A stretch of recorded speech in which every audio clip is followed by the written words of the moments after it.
Reka tuganire ku ndwara yitwa autisme. Ikaba ari indwara ishobora kugaragara umwana akiri muto. Autisme ni indwara mbi ishobora gutuma umwana mu bwonko bwe hatinda cyangwa se hagira ibibazo, ugasanga umwana ananirwa kwibuka cyangwa se kwiga bikamugora, ahura n'ibindi bibazo mu buzima bituma adakura neza cyangwa se nanone atitwara neza mu bijyanye n'imikorere y'ubwonko bwe bwarasigaye inyuma. Muri make twakwita ko ari indwara irwingiza ubwonko, nanone igatera ibindi bibazo bijyanye n'imikorere mibi y'ubwonko ndetse no ku mubiri, ku buryo bigaragarira inyuma ku mubiri ndetse no mu bikorwa by'umwana. Ubundi indwara ya autisme ni indwara usanga ababyeyi benshi batazi gutandukanya cyangwa se badafiteho amakuru ahagije, ku buryo usanga umwana ayifite ugasanga bimugizeho ingaruka no mu buzima bwe bwose, kubera ko ari umwana uri special needs kids cyangwa se ukeneye kwitabwaho mu buryo bw'umwihariko. By'umwihariko rero muri kino kiganiro tugiye kureba hamwe ibimenyetso 10 byakwereka ko umwana wawe afite indwara ya autisme, bityo rero bigatuma ufata umwanzuro wo kumenya uburyo wamwitaho cyangwa se nanone uburyo uyu mwana wamuvuza cyangwa se uburyo wakwita ku buzima bwe bwa buri munsi kugira ngo azabashe kwirwanaho mu buzima bwa buri munsi, cyangwa se ubwonko bwe bubashe kwaguka bumere nk'ubw'abana bari ku kigero cye, n'ubwo bwose ari umwana wavukanye ibibazo by'ubu burwayi. Ubu ni indwara ya autisme mu magambo arambuye yitwa autisme spectrum disorders cyangwa se ACD.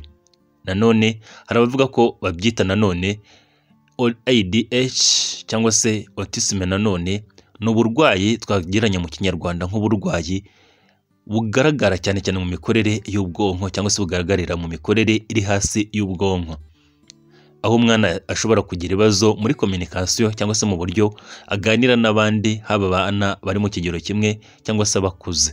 Ni indwara kandi ishobora no kugaragarira no kugira ingaruka mbi ku myitwarire y'umwana ndetse n'uburyo abana n'abandi muri society.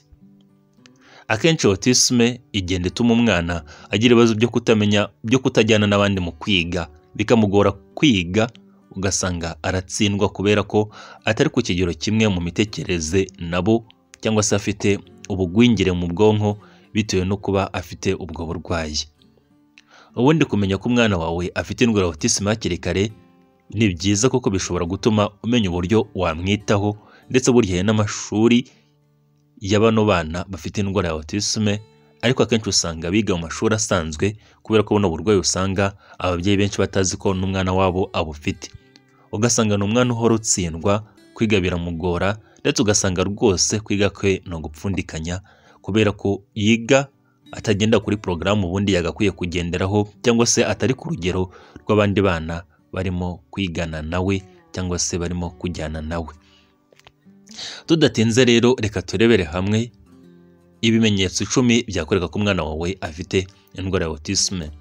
Ikimenyetso cya mbere rero cyakwereka ko umwana wawe afite indwara ya autisme ni ukuba kwiga kwe cyangwa se kuvuga kwe yaratinze kuvuga, cyangwa se kuba kumenya ururimi rw'ababyeyi be byaratinze. Ubundi ikimenyetso gishobora kugaragara mbere umwana akiri muto no gutinda kuvuga ku mwana afite indwara ya autisme. Ubundi buri mwana wese hari uburyo yikurira cyangwa se akaba ashobora kuvuga ku kigero cye bitewe n'uburyo nyine uwo mwana n'ubuzima bwe. Burya hari abana benshi batangira kuvuga ya magambo y'abana atumvikana ku mezi 6, cyangwa se ugasanga nanone nko ku mezi 12 umwana arimo kuvuga neza. Ariko niba umwana wawe ageje imyaka 2 cyangwa se amezi 28 ataramenya kuvuga, atazi no kuvuga byibuze interuro, ntabwo burya akenshi aba yaratinze kuvuga, bavuga ko yatinze kuvuga. Icyo gihe gishobora kuba ikimenyetso byibuze cyakwereka ko umwana wawe afite indwara ya autisme. Ubundi umwana atangira avuga ibintu byitwa babbling, cyangwa se kuba ashobora kuvuga ibintu bitumvikana. Nko ku mezi burya 16 umwana byibuze yagakwiye kuba azi kuvuga byibuze ijambo rimwe akamenya kurivuga nka papa, ugasanga wenda arimo kumenya kuvuga televiziyo cyangwa se telefone, cyangwa se n'andi magambo y'ibintu mukunda kubukoresha mu rugo cyangwa se mukunda kuvuga. Ubundi nko ku mezi 28 umwana yagakwiye kuba azi kuvuga byibuze interuro 2 zikurikiranye akamenya kuzitondeka neza. Iyo rero ibyo umwana atabizi, burya aba afite ikibazo cyo gutinda kuvuga cyangwa se kuba ataravugiye ku gihe, ibyo bishobora kugaragaza ko umwana wawe afite indwara ya autisme. Niba rero umwana wawe yaratinze kuvuga akarenza imyaka 2 ataramenya kuvuga, birashoboka kuba ari ubwo burwayi bwabimuteye. Ikimenyetso cya kabiri cyakwereka ko umwana afite indwara ya autisme ni ukuba atazi guhuza amaso cyangwa se atinya guhuza amaso, ku buryo umwana atakwemera ko muhuza amaso igihe kirekire cyangwa se ibyitwa eye contact. Ubundi umwana akenshi iyo atemera ko muhuza amaso cyangwa se ibyitwa eye contact, buryo bishobora kugaragaza ko afite ikibazo cy'indwara ya autisme cyangwa se afite bene uburwayi bwa autisme. Uyu mwana ufite uburwayi bwa autisme nanone agira ibibazo byo kunanirwa kwisanzura ku bantu, ugasanga ni umwana witinya uri shy, kabone niyo yaba afite imyaka 3 cyangwa se 4. Nanone uyu mwana ntabwo agira ibyitwa eye contact, ahubwo usanga umujya guhuza amaso ukabona ntabwo abyemera cyangwa se ukabona biramubangamira. Nanone uyu mwana ujya kubona ukabona ibintu byo gusanzura ku bandi usanga bye biri hasi, ugasanga ubwo ni umwana wihugiraho cyangwa se usa naho yigunze. Ikimenyetso cya gatatu cyakwereka ko umwana afite indwara ya autisme ni umwana unanirwa cyangwa se ni umwana udashobora gukina n'abandi cyangwa se ukabona gukina n'abandi bimugora, ugasanga ni umwana ukunda kuba wenyine. Ubundi umwana ufite indwara ya autisme n'iki kimenyetso kiramuranga. Ubundi umwana usanga aba ashaka guhubukira cyangwa se kwihutira ahandi hantu hari abana ngo bakine, ukabona rwose ni umwana ufite ubushake bwo gukina n'abandi bana. Ariko uyu mwana ufite ubushake buke cyangwa se utashaka gukina n'abandi bana mu buryo ku kigero nk'icy'abandi bana bariho, usanga nyine ari indwara ya autisme ibimutera aba afite. Uyu mwana ufite indwara ya autisme usanga ahubwo we akunda gukina wenyine, ndetse nanone no mu gihe ari nko ku ishuri hari abana benshi, ugasanga we agiye gukina wenyine. Usanga nanone bimugora kuba ashobora kugira utwo asangira n'abandi cyangwa se gutanga sharing, ukabona biramugora. Uyu mwana kandi ufite indwara ya autisme mu gihe bamuhamagaye usanga yicecekera ntahite yitaba cyangwa se ngo ubone ari kuri responding ku izina rye mu gihe bamuhamagaye. Uyu mwana kandi usanga ntacyo bimubwiye kuba yagira inshuti nyinshi cyangwa se kuba yakwinteractinga nabo bangana. Urasanga kino kintu cyo kubana n'abandi bimugora no kugeza mu bugimbi bwe cyangwa se ari na mukuru, ukabona ni umwana wibera wenyine. Ikimenyetso cya kane cyakwereka ko umwana afite indwara ya autisme ni ukuba hari ibintu bimwe asubiramo cyangwa se ukabona ibindi bintu ntabwo bimwinteresa. Ibyo byitwa repetitive behaviors cyangwa se restricted interest.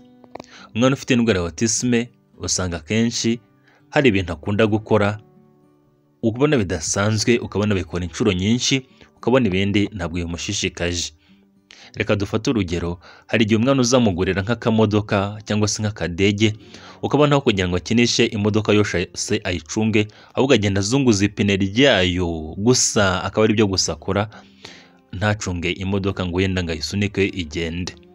Cyangwa se wamugurira nk'indege ukabona agenda azunguza kagahoro kayo ko hejuru, niko gusa azunguza ntagire indege yose ngo ayigendeshe.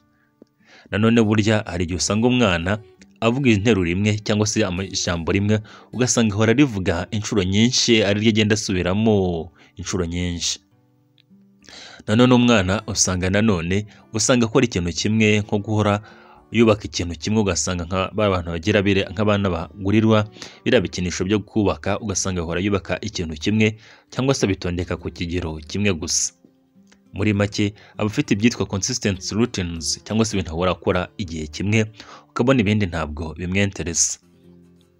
Ikimenyetso cya gatanu gishobora kukwereka ko umwana afite indwara ya autisme ni ukuba hari ibintu ashobora kuba yumva cyangwa se akora cyane cyangwa se ageraho sensitivity cyane ugereranyije n'ibindi, babyita sensory sensitivity. Ubundi umwana ufite indwara ya autisme hari igihe usanga nk'urusaku arugira hareje cyane, mwasakuza ukumva arashakuje cyangwa se avugije induru, cyangwa se yakumva nk'urusaku ruri hejuru ukumva avugije induru mu buryo budasanzwe. Cyangwa se ugasanga hari uburyo impumuro runaka imugiraho ingaruka, ukabona rwose iramubangamiye mu buryo bukabije, cyangwa se ugasanga hari ibintu ubona nyine nk'urumuri rwinshi cyangwa se ibindi ubona bimubangamira mu buryo abivuga agasohora urusaku rwinshi rudasanzwe ukumva arashakuje cyane. Nanone umwana ufite indwara ya autisme hari igihe usanga nko mu buryo ababaye cyangwa se mu buryo ahuye n'ubushyuhe hari uburyo yitwara mu buryo budasanzwe ku buryo byagaragaza ko ari imyitwarire irenze ku kigero cy'uburyo nyine yitwaye kuri icyo kintu. Ikimenyetso cya gatandatu cyakwereka ko umwana afite indwara ya autisme ni ukuba nanone kuvuga bimugora cyangwa se uburyo agaragaza amarangamutima ye bimugora cyangwa se ibimenyetso by'umubiri. Ubundi mu buryo bwo kukominika cyangwa se kuba twahanahana amakuru dushobora gukoresha uburyo bw'imvugo cyangwa se ibimenyetso by'umubiri. Uyu mwana ufite indwara ya autisme gukoresha ibimenyetso by'umubiri akenshi biramugora, cyangwa se nanone urabona ushobora nko guhakanira umuntu ukazunguza umutwe cyangwa se kuba nanone ushobora kukiririza umuntu cyangwa se kumwemerera nabwo ukaba ari geste ukora ukoresheje umutwe, ibyo usanga we atabizi cyangwa se bimugora kubikoresha. Nanone usanga uyu mwana ufite indwara ya autisme watamenya gusoma neza ibimenyetso by'umubiri cyangwa se kutamenya ko umuntu wenda muvuganye amubwiranye uburakari cyangwa se amubwiranye imvugo nziza, ukabona kumenya gusobanukirwa n'ibyo byose bimugora. Ukabona wenda uramubwira uti vayo, ukabona arimo kubishidikanyaho, ntabwo azi kumenya neza gusobanukirwa n'ibimenyetso by'umubiri cyangwa se sinye umubiri urimo gutanga kuwo bari kuvugana cyangwa se ku muntu yifuza kumubonaho amakuru. Ikimenyetso cya karindwi cyakwereka ko umwana afite indwara ya autisme ni ukunanirwa kwigana ibintu runaka. Ubundi muri ubu buzima mu byo dukora mu buzima bwa buri munsi ni ukwigana.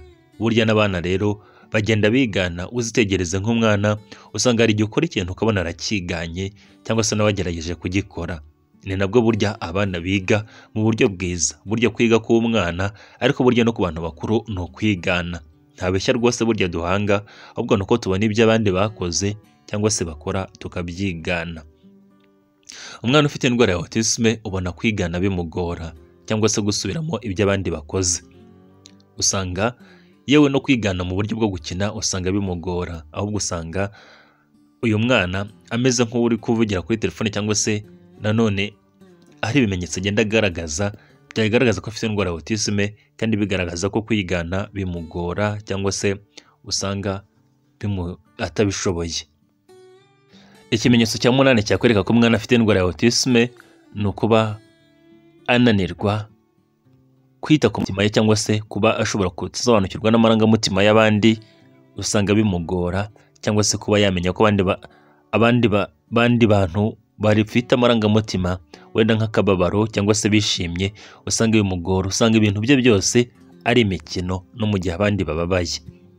Ubundi iki cyitwa difficult understanding emotions. Umwana ufite indwara ya autisme gusoma amarangamutima biramugora, ndetse nanone usanga nawe ubwo amarangamutima ye atamenya kuyashyira ku murongo neza.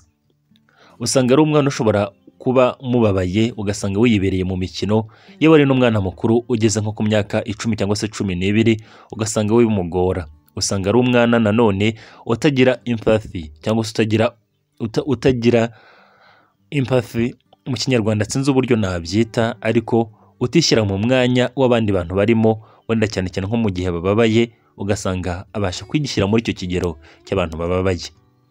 Ubundi mu buryo bwiza birazwi ko niba umuntu ababaye utamuzanaho ibyo kwishima cyangwa se kumukinisha, ahubwo wifatikanya nawe mu kababaro.